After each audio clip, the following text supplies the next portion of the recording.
Hello, everyone. Thank you for joining our keynote today, Equity in the Math Classroom. My name is Doug Rosette. I'm the Vice President of Sales here at TextHelp.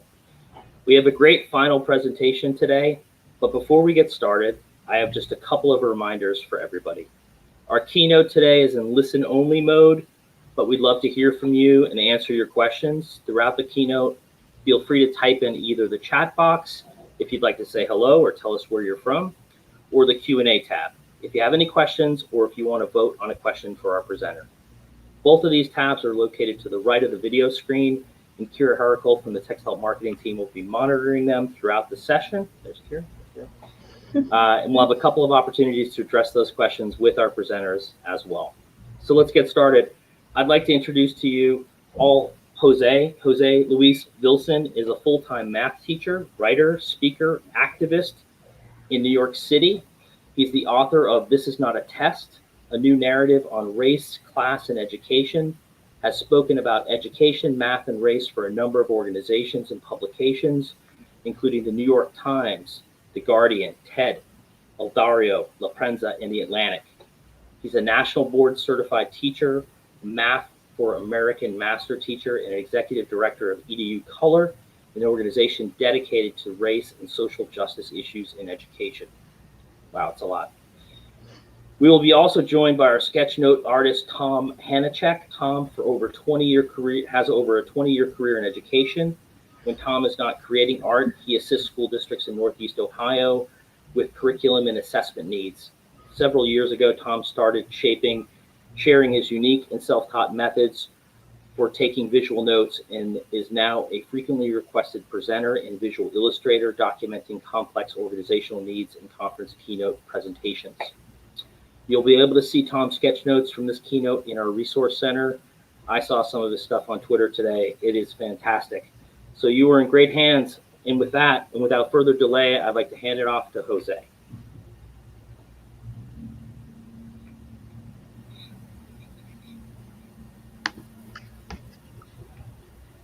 Okay, I'm here. So, all right, great. There you are. You're good. All right. So, hi, everybody. So I'd like to engage a little bit in this conversation around STEM, as it were, and specifically around how we can make sure that everyone gets the education that they deserve. So, pardon me. So let's see. Share screen. If it'll be so kind, that'd be great. There it is. All right. So I'm going to go ahead and go presenter view. Let's see. Here's sorry, for whatever reason it's disappearing on me. Okay. Come back. Yes, no. All right, we'll just do this. Let's see. I just had it. I'm sorry. Hey, Jose, let me know, and I can also pull it up on my screen if that's easier, and you can tell me when to flip through it.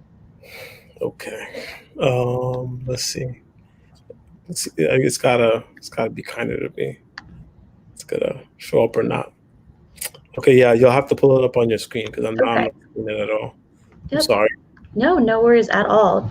Just give me 1 second, and I can get that opened up.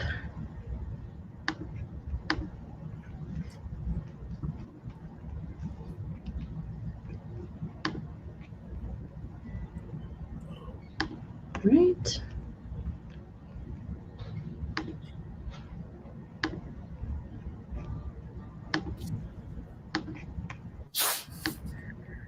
All right. We are good to go. Okay. So what we can do is, we'll just start from there, I suppose. Looking carefully at STEM in the equity space, you'll recognize that for so many of us who are working with students who may or may not be from the same backgrounds that we are, we're constantly in the discussion of what it would actually mean for us to develop any number of ways for us to have this conversation. And so before I do that, though, I do want to encourage everybody to feel free to, look carefully at some of the things that I always post. It's the next slide. Okay, so obviously you can tweet at me if you want. I can wait for that. Those of you who are more Twitter inclined. And if not, you can always, you know what, I'll do it this way, because I gotta make sure. So don't mind me. Let me see. Um, does it, does everybody see me now? Do you see my screen?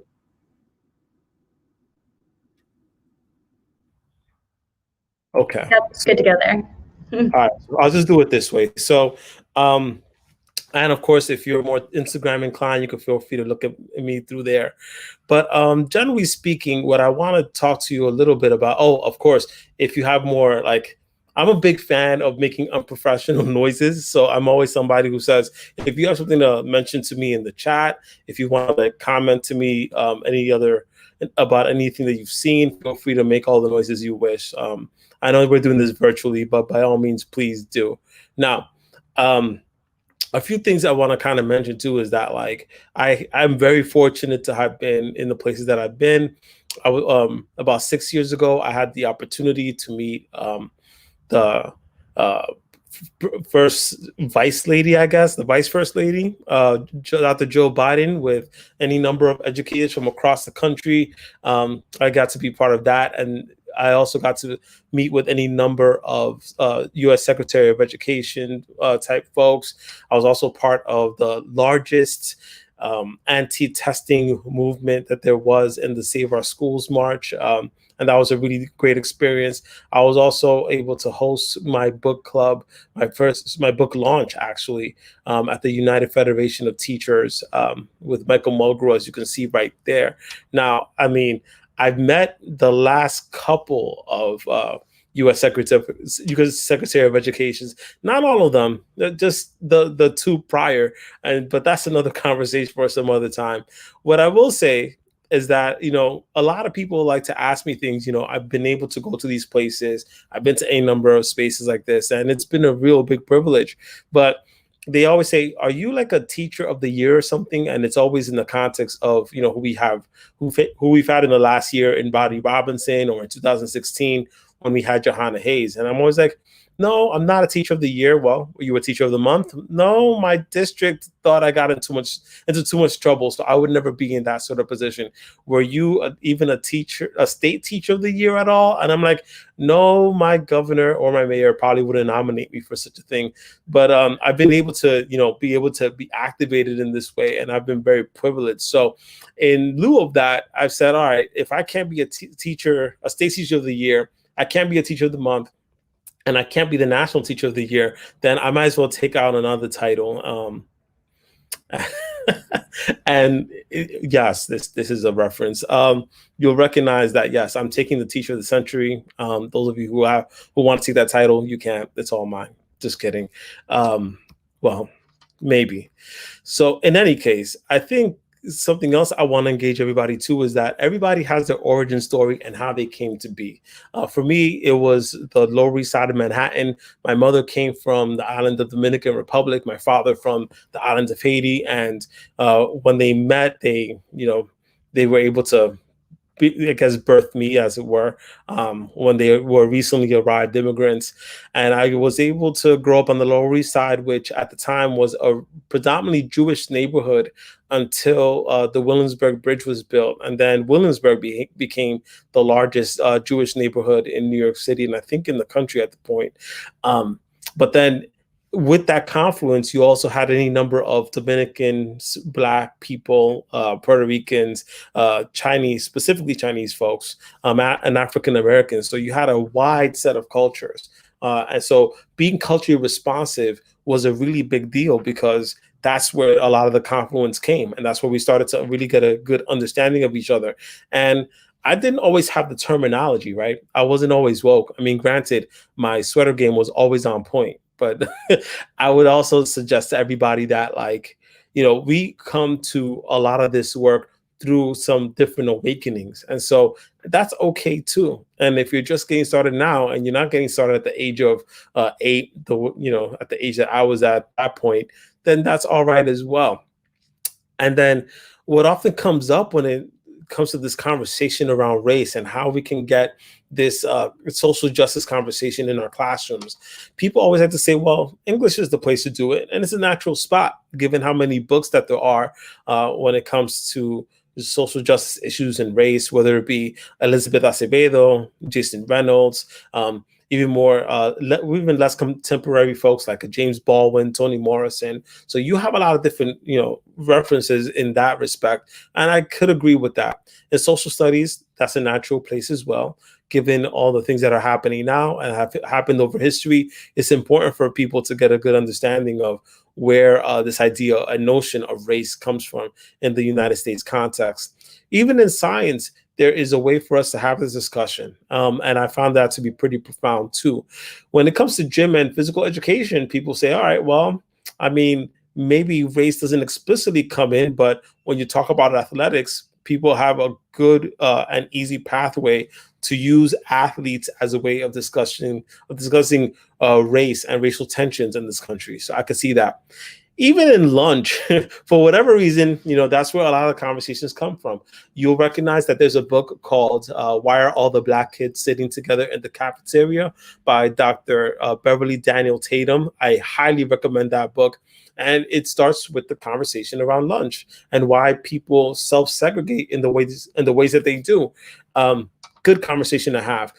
And of course, the arts. Any number of people talk about the arts, whether it be music, dance, artistic expression generally lends itself to a human expression. And so it's going to look different based on cultures and ethnicities. But then math. A lot of people are still figuring out how we can use math as a practice for us to have this conversation. And so I would implore everybody to get a good look as to what it means to be a person who both discusses math and race, and then how we can be more thoughtful about what's happening across the country and the world. And then how we as folks who are trying to be more math inclined can actually use these conversations to be more relevant. And frankly, who gets to decide relevance, right? I don't think it's somebody who's out there. I don't think it's the David Colemans of the world. I don't even think it's the Student Achievement Partners who, by the way, I had a conversation around this very specific topic with, and I think we finally came to a good understanding after 4 or 5 years about how we as math teachers are super relevant when it comes to the conversation around race. Yeah.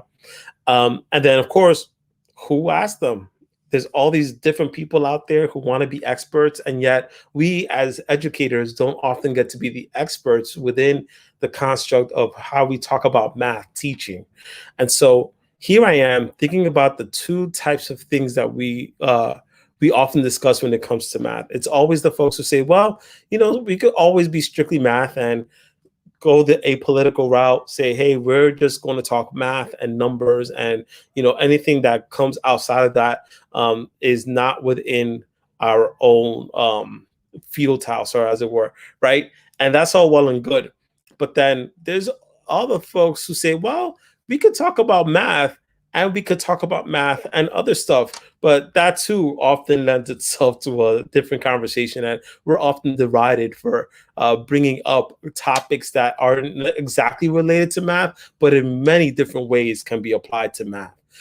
One of the things that I find out, well, a bunch of things. First of all, I have found out that the general public watches way too many movies, whether it be Stand Up Deliver, Higher Learning.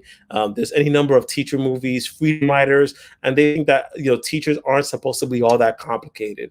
We generally do a good job. So generally the people who are learning, right, or doing the learning may have a good approval rating of the local teacher, but may not have a good approval rating of the entire country or the whole collective as teachers. And it's never mind the teachers union, as it were.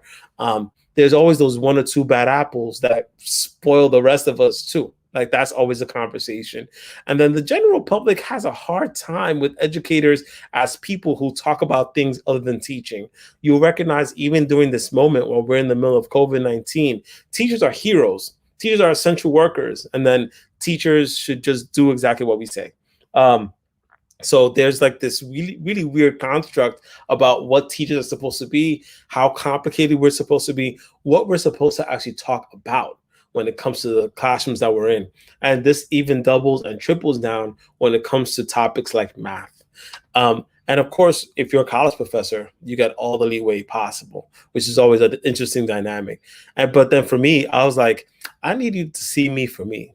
I need to see me as a Black man who is teaching students math. We are not teaching math. We're not teaching English. We're not teaching social studies.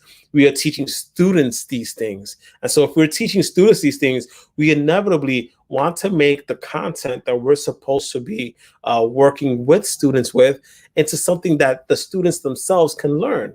So whenever we talk about any sort of thing that comes to teaching, we have to be conscious of the folks who are in front of us. That's what it means to be culturally responsive, culturally relevant, and culturally sustaining for that matter. Yeah, we want to be able to have people see us for who we are as people before they can actually try to address our hearts. I mean, our minds, right? So thinking about this, one of the books that I'm really fascinated by has been the foundational text for me. And yes, this is a good quote to screenshot for those of you who are trying to make the case within your schools about how we can do better and right by our kids in our math classrooms. So algebra, once solely in place as the gatekeeper for higher math and the priesthood who gained access to it, now is the gatekeeper for citizenship. And people who don't have it are like the people who couldn't read and write in the industrial age. But because of how access to the learning of algebra was organized in the industrial era, its place in society under the old jurisdiction, it has become not a barrier to college entrance, but a barrier to citizenship. So Bob Moses makes the most eloquent argument because he had seen through the civil rights movement how voter registration and voter suppression, for that matter, were ways that people were limited from being full citizenship. So in that sense, he then develops the Algebra Project, which then becomes this phenomenal program that helps children all across the country, and I would argue the world, around how to make algebra more contextual, more relevant, and more, I guess, connected to the rest of the world. But algebra is at a point now where we have to have the discussion around algebra, and we have to have it in the context of the students who are most marginalized and most vulnerable. And oftentimes they happen to be Black and brown children. And so here's some things for us to think about. When we ask teachers to show their work, a lot of times that also means doing the work. Here, just a sprinkling of what people expect from math teachers. So math teachers ask critical questions. Yeah. Math teachers ask these questions of themselves and others. We often are asked to create frameworks that go from the concrete to the abstract and back again.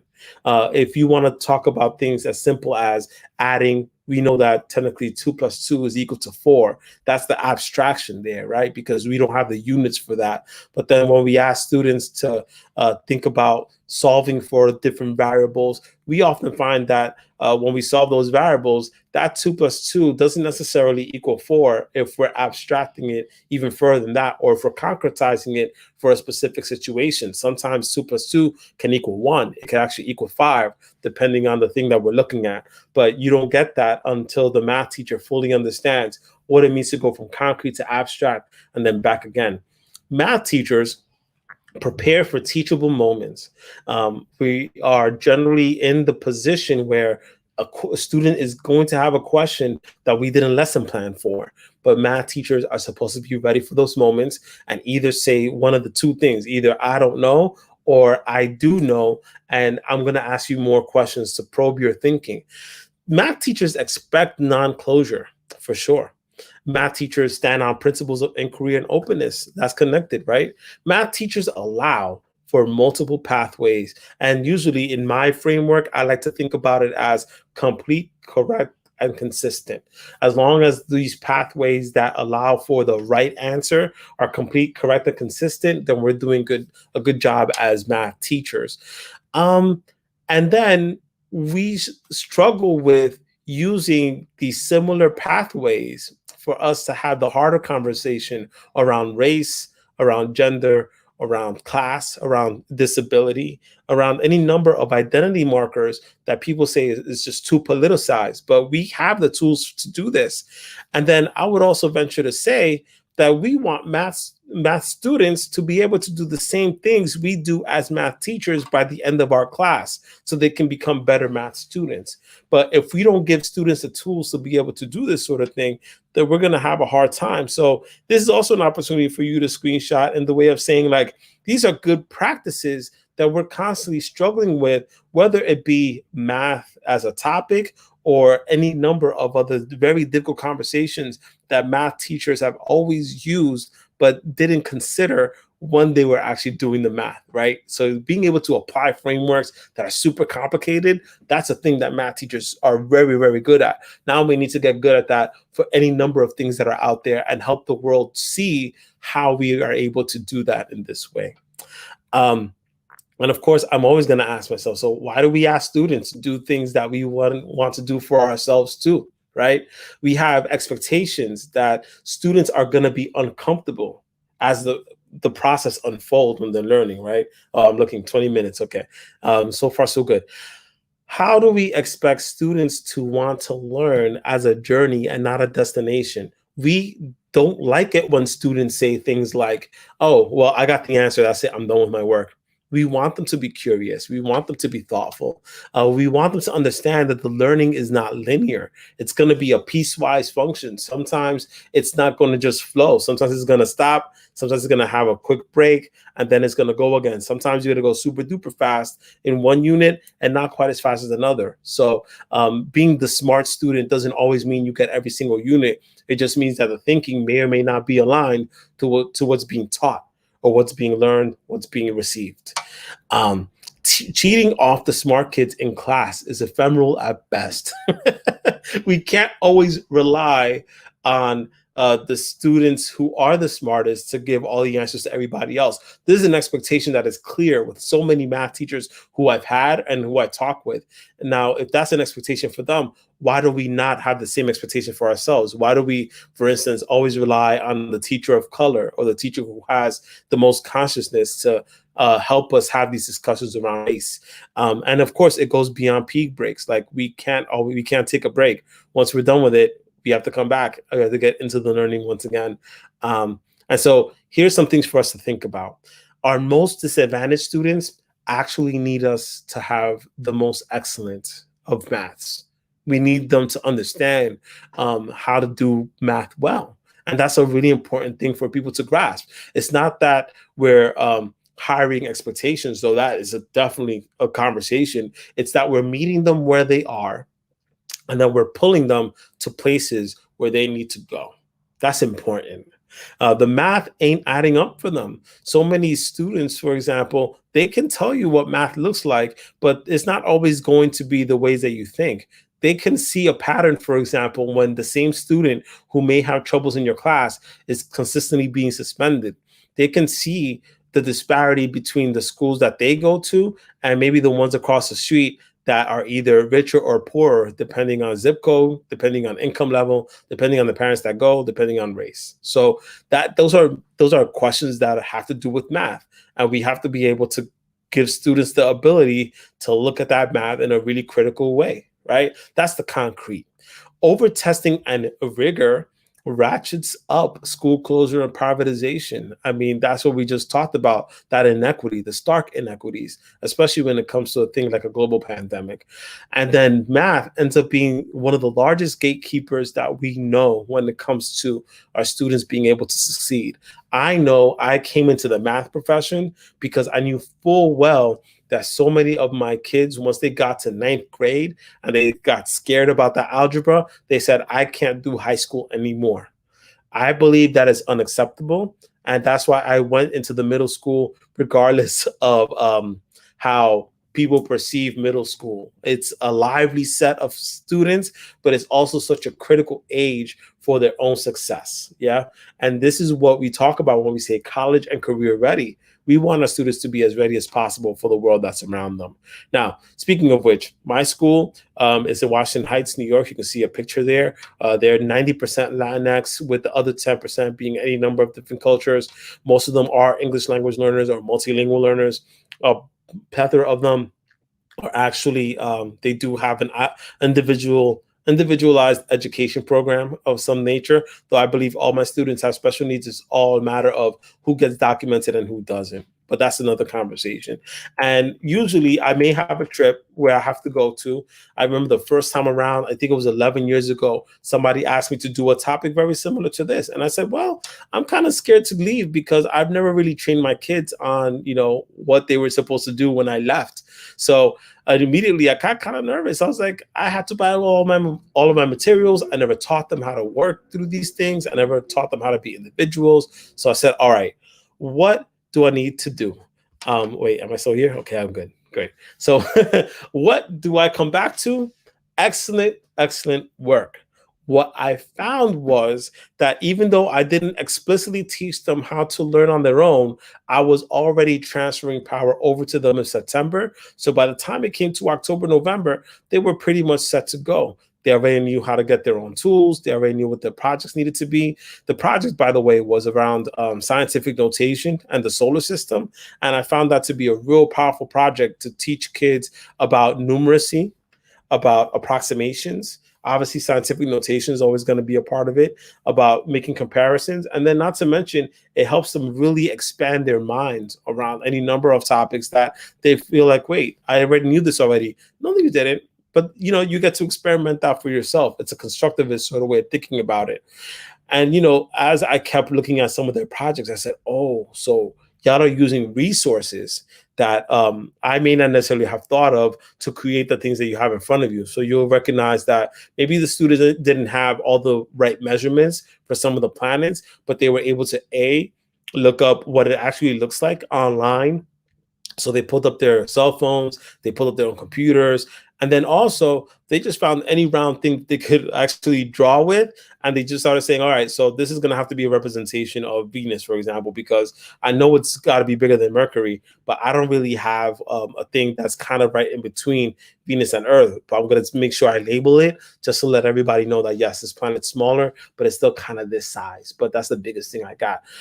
Those were real powerful discoveries for me when I was coming back. And to that end, there were some times when the substitute came in and the students, some of them who you see right here, they're like, yeah, like, I don't really need you here. You can leave. And the substitute would be like taken aback because some of the kids, for example, the one that you see in the middle, they're always the ones who got in trouble. They're always the ones that got sent to detention. But the mere fact that I gave them a responsibility and that I believed in them in this way, and that I was able to explicitly tell them, I know you are kids who are, Dominican, that you're Black, that you're this, and seeing somebody who reflected them in this way, and that actually understood and tended to their culture, they were responsive by saying, all right, since you believe in us in this way, we're going to show you what we can actually do for you if we're motivated. And of course, I would often tell them, well, you're not doing it for me. You're doing it for yourselves. But they believe me because of this, right? The gap between schooling and an education is often in how much students expect and believe in students. So there's the schooling, the thing that, we have the processes that we're actually teaching students. You're supposed to be going through X, Y, and Z. But then there's the education, the thing that they actually learn. And insofar as we can make sure that gap closes, has a lot to do with what we believe in our kids and how we believe in our kids, how we talk to kids, but then also what we actually listen from them. And of course, I did a lesson plan project too. I'll go through that kind of quickly. You'll recognize that some students will say, well, I can teach the class better. I'm like, okay, great. So go ahead and do that. And then they get shocked when you actually give them the opportunity to do so. You show them what a lesson plan looks like. But some of the shyest kids, like the ones that you see on to your left and to your right, shy kids. But they actually overstepped what the expectations were because they really believed that they could be teachers like Mr. Vilson. That was a powerful thing for me to be able to say. But, I still keep in touch with some of these kids today. And I'm like, wow. So this is what your background suggests you're supposed to do based on any number of lower expectations. But these are the things that you were able to accomplish through your culture. And you could have presented it in English or in Spanish, depending on what you were most comfortable with. And I just let you rock. And that became a powerful tool for me to talk about that transfer of power. And of course, a big disclaimer. I don't think I'm the only one who can do this. I am constantly insecure that my students know this material. I am constantly assessing in informal ways. Actually, that's my favorite way to do that. And then I have to trust them, even when we're both wrong. Sometimes, like, I'll walk away from a conversation saying, "Oh, I don't know if that's right, but I'm gonna let that be for now." And then, later on, when I figure out like why I felt the way that I did, I go back to the conversation. That's that whole part about learning isn't linear, in that, like, maybe even the learning that teachers do isn't going to be linear. But me saying, for example, "Oh, I apologize because I totally should have gotten that," is a sure sign that I am transferring that power over to students. And I know it says 14, but don't mind me. I've had a little lack of sleep. But for the last 15 years, I keep doing this and I'm still learning how to do it. Not to mention, I'm still doing it in a space that in New York City where there's high expectations for everybody except for themselves. Ooh, all right, it's real though. So, all right. We also have to learn ways to let it go too. Yeah. There's times when we feel like we have it all together. We ain't always got it all together. And that's all right to say. But we have to be able to have this conversation with one another. And not to mention, when I think about the students and their voices and the choices that they make, it's often about the culture and the way we talk about kids, especially when the kids who are in front of us aren't exactly from our culture, aren't from our background. There's maybe a mismatch or a disconnect. That's when we have to have the conversation even more so. And we need to double down on what it means to have principles amongst one another. And I'm still getting in trouble. Don't don't get it twisted. Even as quote unquote famous that I am, that's still happening. And not to mention, I'm not asking you to try to completely transform yourself. If you can't rap, please don't do that. I beg of you. If you do not know how to spit a bar, I'm going to ask you not to do that at all. Granted, if you can rap, then I may encourage that depending on what bars you decide to spit. But please understand, like, the understanding right now is about how to get kids to be motivated within the classroom, how to talk about their race and culture while honoring that race and culture. And then at the same time, being able to build that out as extensively as possible. But again, if you can't rap, don't do it.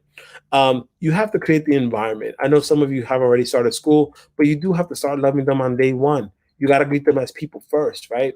Maybe not yell at the ways that people have taught you to yell. And if you got to smile now and not wait till December, even better. Become increasingly unnecessary, right? It's not just about like creating projects or whatever, though that's always helpful because I just showed you one. It's also about making sure that you're able to take those steps back until it is absolutely necessary for you to do that direct teaching. Yeah. And then you want to be able to ask a lot of questions, or maybe even 10 questions, but then walk away when they have an answer and you don't have to necessarily like give them the sign of approval for that answer. And these are really good ways for you to actually have the conversation around any number of things. And of course, when I decide to walk away, I'm like, and the kids get used to it. They do. I promise you. They are used to it. They're like, oh my gosh. At first, they're like, why is he not teaching? But then they start to understand that this is my teaching. And the way I'm teaching them is not just for them to learn in my class, but every other class that's in front of them, including the algebra class where so many of them often fail. And that's just real. Hope. Hope is always going to be a thing for me. Hope is always on the passenger side of the car. I always have that skepticism in the back seat, but generally speaking, I know that I can't do this work without hope. I know this moment in time is really difficult as well. I'll never negate that. I also recognize too that students have to be able to create the change for themselves, no matter what my rhetoric is or my own beliefs are. If my students cannot deconstruct the world for themselves, then I am not doing the best possible job as a teacher.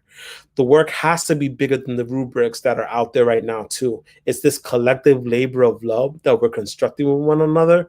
And notice how like this is like a really nice and fine-tuned string that I'm pulling together with all these different things, is that once you attend to our kids' cultures, our kids' understandings, our kids' ability to do this work, then you are attending to race, you are attending to culture, you're attending to ability/disability. you are attending to their gender and orientation, etc. too, because you are treating them and valuing them and honoring them as human beings. Without being able to do that, then anything I could prescribe for you wouldn't work. Right? This is the foundational framework for you all to approach all of this work. And one of the blessings that I've had, for example, is being able to create a hub for that love, and I call that EduColor. You'll recognize that we just redid the website to make sure that we're more responsive to the folks who want to hop on there. The resources are extensive for anybody who wants to be more acclimated to the conversation around race and education, not to mention any number of local groups, including student groups, that I would highly recommend for anybody who wants to be part of this work. You can follow us on Twitter and Instagram, and we're about to have a twice a week now, because we used to do monthly. Twice a week, we're going to have some sort of conversation related to this, and it's going to be real powerful for anybody who wants to join up. And yes, that includes that includes my white folks as well. We got any number of folks who want to join in. You can totally do that. We have resources, a newsletter, and we're pretty much everywhere. Not to mention our gifts are always popping. We're always out here. So having said that, I'll take questions now. Let me stop sharing my screen. I want to thank you for your time. Hi, Jose. I'm back now. I just wanted to say thank you so much for such an awesome keynote. I couldn't have imagined just a better session and message to wrap up our second day of the conference here, and leaving us with that message of hope. So really, really appreciate that. I'm just going to remind everybody that's watching it right now, we're going to turn over to questions. So if anything came up during that, feel free to pop those questions into the questions tab to the right of the video, and we will definitely try our best to answer those in the next 10 or so minutes with Jose. So our first question here is, how can we as educators think about our conscious and unconscious bias on a daily basis? That is a great question. And what I would often say is that, there's a difference, obviously, between bias and, let's say, racism or even sexism. I'll give you a way to think about this. As a man, I know that I had to work on my own bias when it came to gender. And so I started to really think about the ways that I may or may not be perceived as someone who is, biased against girls or against women. And so I did a bunch of things that were really helpful when it came to having that conversation. Number one is that I listened actively. And by listen, I don't mean that I just heard whatever was going on. It means that I received it. I took some time and I really listened. And then I sat with it. I didn't try to rebut. I just tried to hear it out, right? And then again, there's also a useful thing for you to do in class too, right? Because you want to be able to do that with students. And then I started to do a lot of reading, whether it be Bell Hooks, in my case, Lisa Delpit, I guess even Linda Darling-Hammond, folks, women scholars who I really believe to be doing profound work from all sorts of spots, right, in all sorts of places. Being able to think about like any number of different like folks who are actually experts at this thing. And then third is being able to act on it, right? So at this point in time, I find that when it comes to my classroom, I am very thoughtful about how implicit bias comes with our girls in math. So inevitably, I had to shift my pedagogy to make sure that I was attending to like girls who may not have as much confidence with math, girls who aren't speaking up, girls who may shy away because a boy got a lot louder than she did. And then not to mention all the other sorts of conversations we need to have around sexual orientation, our non-gender conforming folks, gender non-conforming folks. So any number of conversations in that respect. As a man, I had to be thoughtful about what that implicit and explicit bias looked like in my own classroom, and then make sure I get that proper feedback. So those are ways that I approached it as someone who is a man. But then, thinking about Kimberly Crenshaw's work with intersectionality as a Black man, I also knew that I had to be thoughtful around the race conversation, along with the gender conversation, along with the class conversation. So I guess for me, it really is about like listening, reading, then acting. And I think that's always a really good framework for you to do this very, very simply. And it can address a lot of different things, whether it be implicit or explicit bias. Now, explicit is just the tip of the iceberg, right? Because we always think about, oh, the KKK, the people who wear red hats, and all the other nonsense. We don't think about like the more implicit ways, like the mascot and the kids who get into gifted and talented programs, or how we often treat younger Black boys and girls as adults instead of the children that they ought to be. So those are things that we have to think about. And of course, we can go into deeper conversation. But if you have a way of thinking about it that's real simple, then it can make this work a lot simpler, even when it's not easy. I hope that's helpful. Yes. Yeah, that was great. Thanks, Jose. Our second question here is, do you think in this age of COVID that equity is harder to achieve, especially if kids might not be in the classroom 100% of the time, and we might not be sharing the same physical space on a daily basis? Yes, it is more difficult, and it's so it's twofold, right? On the one end, I think COVID revealed the inequities in so many different ways, and we recognize with the global uprising that we see on the streets right now that people are actually able to have a multi-generational, multinational, multicultural conversation around these inequities along racial lines, right? So because of this, those of us who are in schools are able to have the conversation more profoundly because we have to be able to match the energy that we see on the street. At the same time, we also know that face-to-face instruction is way, way better than seeing our virtual avatars on the rectangles, right? Being able to teach rectangles is kind of hard right now. And then, not to mention that without school structure, I think many of our students do suffer because school for so many of our children does provide a way for them to actually focus in on their studies. Versus when they're home, they may live in any number of situations, not to mention so many of our kids who are homeless and don't have a home. So when we attend to that, we do, yes, start to understand how much more difficult this work is when it comes to equity. We have to make sure that kids are able to close that digital divide in the form of having free Wi-Fi and the most up-to-date devices. And even still, it doesn't necessarily guarantee that we're going to have all the time and attention that we deserve for all the kids that we used to have in front of our faces. So, yeah, it's harder to achieve equity as a result. Thanks for that answer. Our next question here is, what does meaningful discourse look like in the math classroom? And what are some best practices you employed to help create that discourse? I think when it comes to discourse, I'm a bit, I want to say a contrarian. I am a bit of an anarchist, though. I think, if I'm honest with you, I am a fan of students using their own language to be able to explain something. So, something I might do in the class, for example, I always start with an opening activity, and it's usually something simple just to assess what they know, right?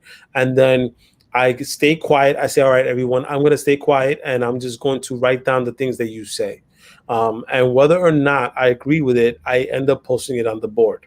And then I may even put their names next to the thing that they said. It's not that, and that's not an accountability tool. I think over time, kids start recognizing that it's powerful for them to have their ideas next to their names, right? And then at some point, maybe like 5 minutes in, when I hear and think about things, I may actually just prompt students to think about what they see on the board and if they have any reflections. And from there, a conversation may start. And again, like, I am not necessarily judging them on language. I am trying to judge them, however, on what they understood and if they're being thoughtful about what's in front of them. The discourse is always me just prodding and asking questions and not having to be the one who stops or starts something unless I specifically see a line that gets crossed. So like when I see one student Not necessarily debating somebody else's thoughts, but just straight up calling them stupid, or they say something more inappropriate, then I'm willing to cross that line. But if it's something where like kids are disagreeing with one another, then I've seen shouting matches right in front of me. I'm like, wait, y'all are shouting about math. That's great. Like y'all should keep doing that, because I really love the fact that they're so passionate about the math. And there are times when even I think I'm explaining something well, and then a student just gets up and like they have the most beautiful explanation, and then I try to repeat that explanation. I'm like, I can't do that as well as you can, so I'm going to allow you to repeat that, put that on the board yourself. Over the course of the last year, for instance, before we went into super virtual mode, my students themselves started being the guides for the conversation, and I was like, okay, well, you know what I do, right? So go do it. And I'll stand to the side and I'll take assessment about what's happening in the conversation. But generally speaking, it's always going to be threefold. Number one, it has to be that you have at least 5 different questions that you have in mind that you want students to be able to answer. The second is that you want to be able to listen intently, right? I keep using the word listening because that's such a powerful way of assessing. But then third, you have to know what your boundary is. You have to know what when they've crossed the line, right? And I think there's a lot of teachers who may be afraid of kids shouting in the classroom. I'm not afraid. I'm okay with that. But there are certain respects that I would love to see paid when it comes to dialogue in the classroom. But generally, I do make good use of their languages, their understandings, in order for me to build up their own mathematical understandings too. And that tends to be really helpful. Even during the activities that they have a group activity, I do let them do a lot of talking with one another. And I'm cool with that because that just means that kids are coalescing and letting things marinate. So hope that helps. Yeah, absolutely. So I think that's actually we're kind of closing in on time right now. So I think that's probably going to be the last question that we'll have time for today. But if we didn't get to answer any of the questions that you guys had watching, feel free to reach out to us directly at naevents@texthelp.com, and that's spelled NAEVENTS at texthelp.com. Also, if you're taking part in the Play to Win game, the code for the session is equity, and we'll drop that into the chat box there as well for you guys. Lastly, I just want to say a humongous thank you to you, Jose, today for your presentation. I said it earlier, but just the best possible way that we could have wrapped up this day. And I want to thank you all for joining us, and we'll update the session page with the recording of the keynote. So feel free to come back and watch it again or access any of the other resources on this page. And I just want to say have a great rest of your day. Thanks, guys. Thanks, Bye. y'all. I appreciate that. Have a good day. Bye.